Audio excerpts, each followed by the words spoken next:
Good evening.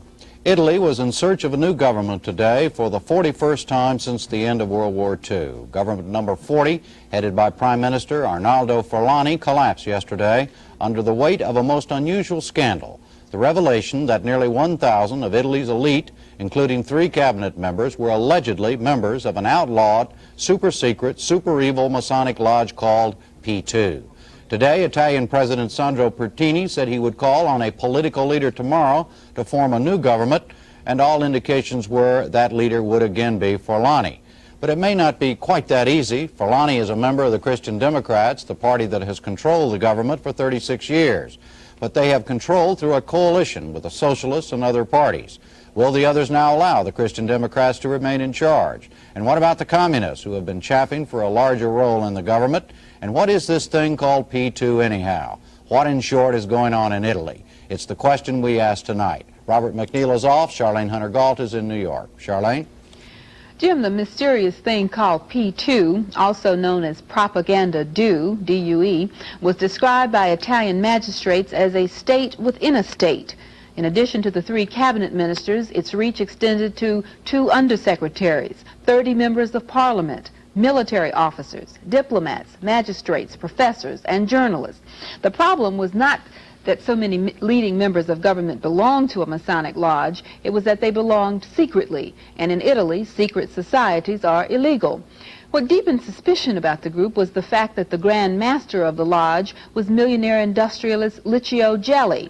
Mr. Gelli, currently a fugitive, has been implicated in a number of dubious activities, including the fake kidnapping of convicted financier Michael Sindana, who had attempted to avoid trial in New York by fleeing to Europe. It was this investigation which turned up the list of names that brought down the Italian government. For some more details on Italy's crisis, we go now to Rodolfo Bronkley, U.S. correspondent for La Repubblica, a left liberal Italian newspaper published in Rome and Milan. First, Mr. Bronkley, what can you tell us about P2?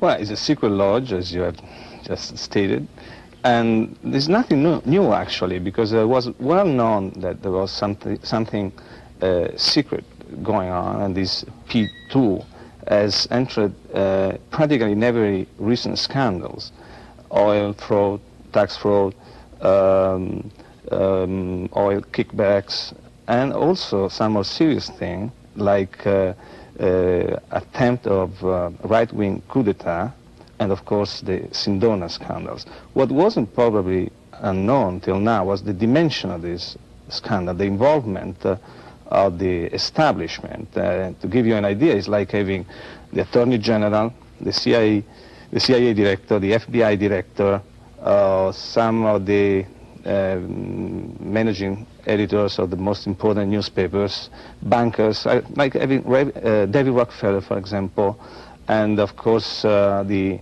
head of state-owned concerns, of the CBS Evening News, for example. This is what is really scaring, because you have the very people that were supposed to defend and protect the Constitution and the democratic institutions in Italy. Mm-hmm. Well, what's the story on this man, Gelli? Gelli is a strange guy with a double passport. He's an Italian and an Argentinian. As a matter of fact, he was an Argentinian diplomat, and was a guy who fought with Mussolini and the Fascist Republic with the Germans after 1943, and at the same time is somebody who doesn't look like a sort of secret brain that can manipulate everything and have everything under control. It was clear that he was using secret files, possibly given to him by members of the sect from the intelligence apparatus, to blackmail people. Because, for example, there are a lot of requests to enter in the sect. Very recent, late 1980, beginning of 1981, when it was very well known that the P2 was something dangerous. Well, why then? You said they were a right-wing group. They were well known to be dangerous. Why was so many of those prominent Italians involved? I mean, was blackmail involved, or were No, they... there are possible explanations. Some, not all of them, of course, were secret conspirators. This is obvious. Some of them probably were simply thinking of joining a sort of VIP club to help advance their careers. Other very possibly were blackmail. And this is clear. There are people that really is really difficult to understand why otherwise would have joined that thing. Mm-hmm. You mean like the members of Parliament? And I know some of them personally, for example. I'm really surprised to find their names there. And they've not been connected with any kind of right-wing politics? No, as a matter of fact, you have even criminal activity? You have even people from the left wing of the Socialist Party. Mm-hmm. Well, didn't they know when they joined this society, for whatever reason, that it was illegal and what they were doing was illegal? Well, the illegality is very difficult because until now nobody has tried to prove that that was actually a secret set and therefore illegal. That is something different from the Masonry and the other lodges that are legal. Mm-hmm. Well, so I don't know exactly if they can be charged of being members of an illegal sect knowing that it was illegal, but they must have known what really the P2 was. Just very briefly, you know, this country is so used to scandals and public ones. Why would a scandal like this be able to bring down the entire government? Because it's the scandal of the scandals. The whole establishment is involved in different degree. It's like a big river in which entering small rivers, the small scandals of the previous years. The Sindona scandal, the oil tax fraud, other scandals and others. Ripples. Yes, they are all going stream. there. And I'm saying, I said the whole establishment, with two exceptions that are very interesting, and I think would be useful to talk about this to understand where the political crisis may go. The Republican Party, that is a small, center-left, very respected party that unfortunately polled just 3.5% of the votes in the last election, and the Communist Party that polled 30% of the vote. All right, we'll get back to that. Jim? Another view of what's going on from another Italian journalist, Marino de Medici, U.S. correspondent for the Rome newspaper Il Tempo. First, what is your impression of P2 and what it's all about? Is it a big crime organization? Well, I believe that the P2 scandal is very much in line with a series of scandals in Italy that have happened and that have been artificially mounted. Certainly, unfortunately, it doesn't take much in Italy to start a scandal. But what has happened this time is that an event which is extra-parliamentary and which is at the center of a development that cannot right now be proven because we have to act with the presumption that all these people are innocent until they're proven guilty. And most of them have issued denials. Well, that is not surprising because one of the rules of the Masonry is that you deny your belonging to it. So I wouldn't take that seriously. And again, as my colleague pointed out in New York, many of us were surprised by the names involved in that list. But there is another question. What is a secret society? And you have to ask yourself, what are the aims of this particular secret society? Now, there is an article of the Constitution, there is Article 18 of the Constitution, which spells out that a secret society is against the Republican order, against our system of democracy. But as in many other cases, this article of the Constitution was left not implemented. It was not implemented, like the right to strike. There are articles in the Constitution about the right to strike, and they were supposed to be implemented with regulations. That's perhaps a bad word. But as anybody who's gone to Italy in the recent years knows, there are lots of strikes. The matter of what constitutes a secret society, according to the Constitution, has not been resolved. Well, you know, I read today a quotation from one of the magistrates who was investigating P2, and the statement was made that this organization was set up to change the constitutional framework of Italy from a parliamentary form of government to a presidential form of government. Is that jive with what you have heard? Well, I am reporting things that I've heard myself. I have no definitive proof about this case. But again, if I go back to the question of aims, is it true that the aim of this society, secret society, was to create material that could at one point or the other be helpful in overthrowing the constituted order. Is it true that its members or prospective members, in fact, were required to bring a secret document to its Grand Master? If this can be proven, indeed, then we can have a case for a conspiracy. I mean, everybody in this country knows that a conspiracy, in order to be persecuted, has to have an illegal aim. Now, we don't know. The Minister of Defense has said that no documents belonging to the state have been found in the archives of this organization. So that's all we have to go right now with.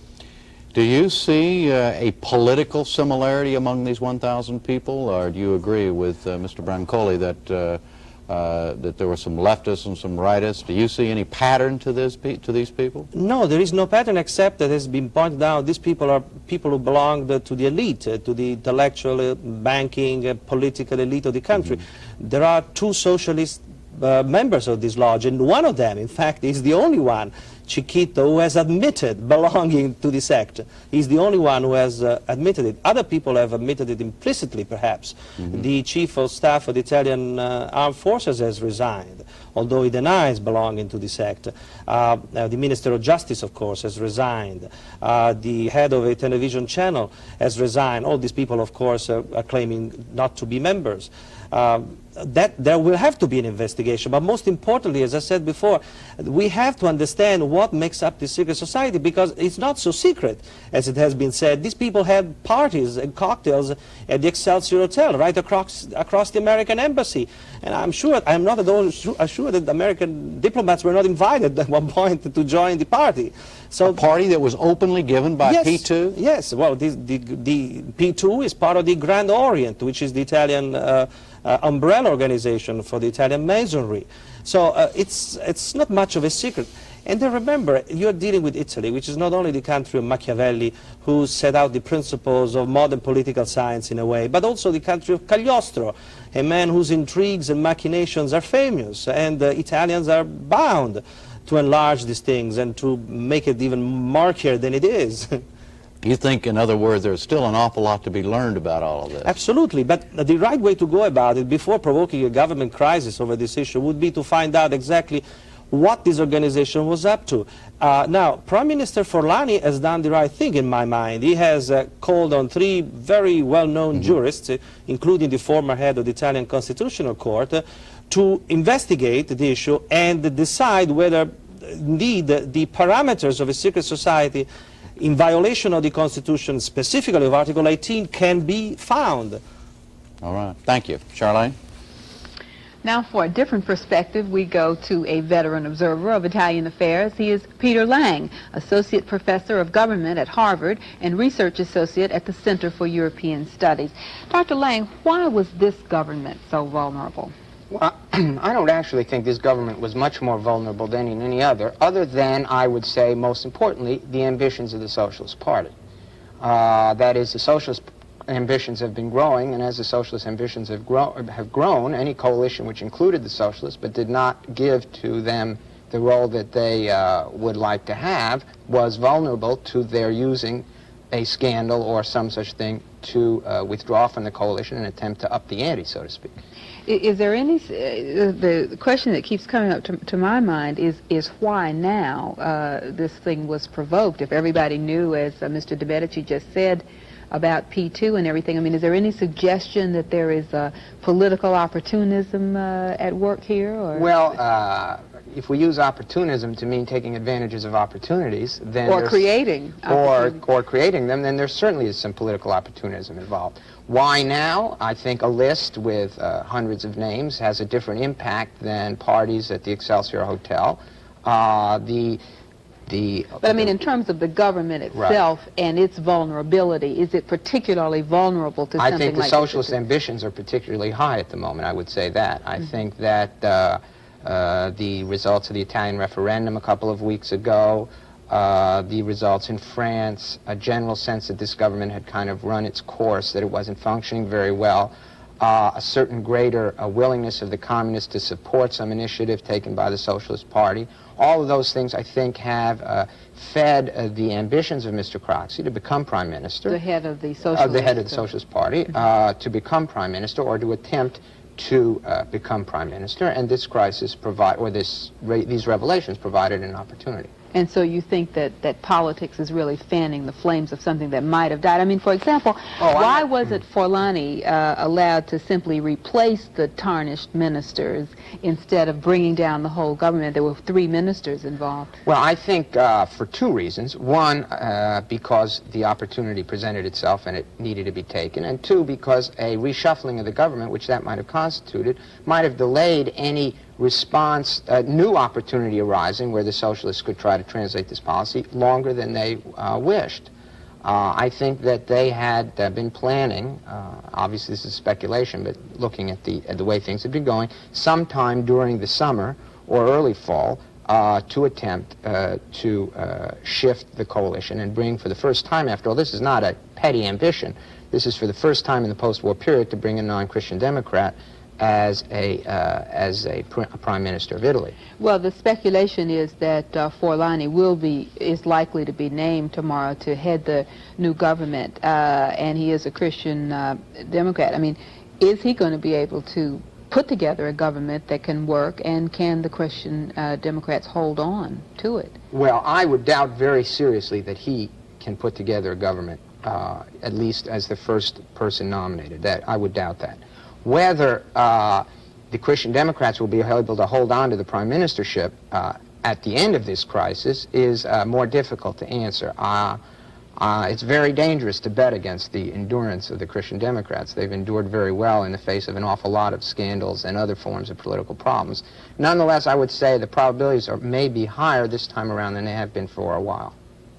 And the communists, does this open the door they've been waiting for? No, I think that the most it might do is give them some greater voice from the outside with a new coalition which might be formed. I think it's very, very unlikely that their basic position with respect to the government would change. All right. Jim? Finally, Italy's political future is seen by Michael Harrison, Associate Professor of European Studies at the Johns Hopkins School of Advanced International Studies, who has written extensively on Italian politics.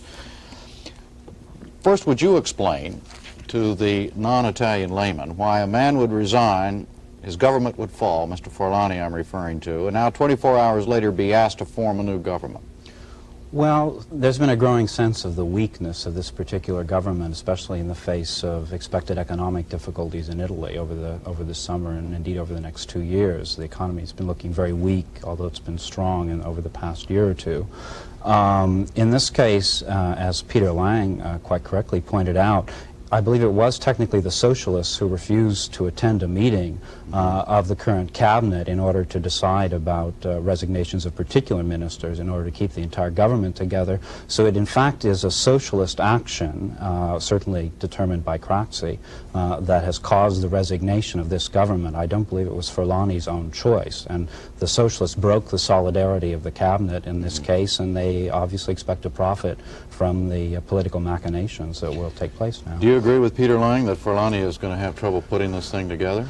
If in fact the president does name him tomorrow as we expect him to. It's tradition, in fact, to turn to the outgoing cabinet in order to give them, that prime minister, the first chance to put together a new cabinet. It's also tradition that that cabinet not form a government immediately. So they will then, the president will then consult leaders of other parties. They will each have a chance to try to put together a particular majority in parliament in order to have a functioning government. They may turn to Forlani again or some other Christian Democrat later on in the process, but it can be a very elaborate process of arriving at a government. It could take a long time. What do you think the chances are of Craxi ending up as prime minister after all is said and done, and the socialists for the first time since the end of the war having the government? It's an unpredictable situation. It may be their best chance. Craxi and his party had a congress at Palermo last month, and he came out as the unquestioned leader of the party, and the party is very solidly behind him. And he certainly is an extremely ambitious and tactically very clever Italian politician, and he may be able to profit from a sense of disillusionment on the part of the public and a loss of confidence on the part of the Christian Democrats. I On the other hand, I don't really see any particular reason why the Christian Democrats, unless they as a party become very involved in this scandal, and in fact, although there may have been some Christian Democrats who were the members of this lodge, I believe the statutes of the party forbid Christian Democrats to belong to the Freemasons. So as a party as a whole, they don't support them, so I don't know that they'll be so tainted. Well, the stories I read today indicated there were some Christian Democrats, but there were also many socialists on that list of that magic list of 1,000 as well. Let me ask you finally, what is your own best guess as far as a scenario in terms of how this thing's going to sort itself out? I'm talking now about the government and how it's going to end up. I suspect the best guess is we'll end up with another Christian Democratic government, perhaps extending itself to another party such as the Liberals. This has already been discussed, to go from a four-party to five-party coalition. That would probably be the safest estimate, but it is an unpredictable situation, and we could have another outcome. Thank you. Charlene? Mr. Bronkley, what's your reaction to the assessments of both Mr. Lang and Mr. Harrison that should Mr. Forlani be named tomorrow as expected to head the new government, he's going to have a very difficult time?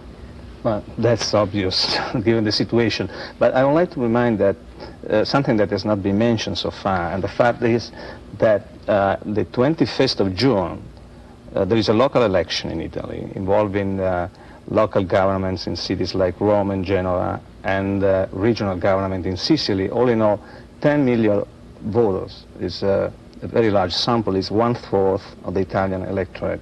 And I think that Craxi, the Socialist Party, is counting on that election. As a matter of fact, even without this scandal, it was well known that after the election, probably the PSI was going to open the crisis and ask the government to resign. Why? Because traditionally, the two largest parties, the Christian Democrats and the Communists, are not doing very well in local elections, while the smaller parties and the Socialist Party are doing much better. And so Craxi and the Socialist Party can hope realistically to increase its votes and to go, for example, to 13, 15%, and putting all together the results of the referendum on the abortion law, the victory of Mitterrand in France, that could create the momentum throughout him. Enough to help him accede to the Yeah, prime but now ministership. the problem is to see if the crisis is going to stay open till after this election. I mean, it's 3 weeks from now, isn't it? I see. Mr. De Medici, what about your reaction to that? Do you think this is, A, going to be very difficult for Mr. Forlani to form a government, and is it giving, has this given the socialists a good shot at it? We have an expression in Italy, whether a crisis is piloted or not piloted. This crisis doesn't seem to be piloted. I think the exceptional character of it has been underlined. But there is one firm element in this crisis, and that is the statement of the President of the Republic that he is adverse to calling for the dissolution of Parliament. Now, this is a very firm point. And it has been pointed out that there is a deadline, a very important deadline in the administrative elections on June the 21st. And as Craxi is the magnetic needle of the compass, the political compass in Italy, we have to watch him very carefully, because it was him, after all, that provoked this crisis by not going along with Forlani's plan to purge the Mason members of the cabinet. And now he may use this crisis in a way as a tactical device to reestablish a dialogue with the communists. And so there are elements of tactics which are not yet clear in this operation. All right, Jim? Mr. Lang, to you first. Much is being made about the fact that Italy has had 40 governments since World War II. We're now into government number 41. What is there about Italian politics that causes it to change so often, and is that in fact a bad thing, or what is it? Well, I would have said actually the bad thing is that underlying those 41 changes of government, there's been basically great stability in the party which is governed.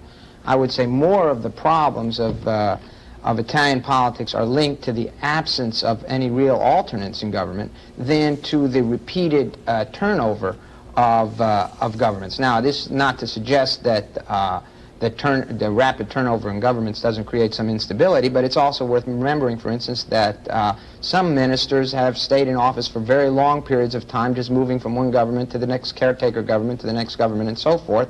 And often these have been in some of the critical ministries, defense, the Ministry of State, Justice, and things of that sort. So underlying this flux at the surface, there's been an enormous amount of stability, and one could really, I think, argue too much stability in terms of generating the kind of competitive logic within Italy and between the parties, the kind of competition that might have produced better government, more effective government, and perhaps also fewer crises of this sort. Mm-hmm. You agree with that, Mr. Harrison? Oh, yes, and especially in recent months, we've had a buildup of scandals that, in terms of state management of the country. There was the incredibly inept handling of the earthquake last year. Last week was a week of two major scandals. There were the indictment and imprisonment of leaders of the Milan banking and financial establishment, which may or may not be somehow vaguely connected to this, and then it was completely swept off the front pages the next day by this P2 scandal itself. So the whole country and the elite of the country that are centered in the Christian Democratic Party, but go through the parties that have governed in Italy over the last years, are implicated by what has been happening there. And I think the loss of public confidence, and I'm not sure the socialists will be the beneficiaries of this because they have been governing, and they are implicated themselves. Who will be the beneficiary of all this, Mr. Medici? I believe that the Communist Party will benefit, if for no other reason that they will be appealing to a vast group of sympathizers or disaffected people, or people who see the plots under every corner, in every corner. I think that they will benefit. Now, whether this will... what will the result of that benefit be? Well, I think some credibility in their campaign. Now, what they have done, they've accused the government, of course, of being implicitly involved in this crisis, because the l'Unità, the party organ, has called for an investigation of the factual responsibilities of the government. What are the factual responsibilities of the government in this scandal, beside the fact that two of its cabinet members happen to be members of it? So it's hard to see, first prima facie, where Forlani is responsible for this thing and why he should resign, as it was correctly pointed out at the beginning of this broadcast. Do you agree, Mr. Bronkley, that the communists stand to gain the most? Yes, but in practical terms, probably it's the Republican Party that may gain the most, because it's in a central position today. It's not tainted by this scandal. It's small but very well respected, and is a member of the coalition. And if Craxi fail and the Christian Democratic fail, then you may have a prime minister who is Republican. Right. Gentlemen in New York, thank you very much. Gentlemen here, thank you, and good night, Charlene. Good night, Jim. And we'll see you tomorrow night. I'm Jim Lara. Thank you and good night.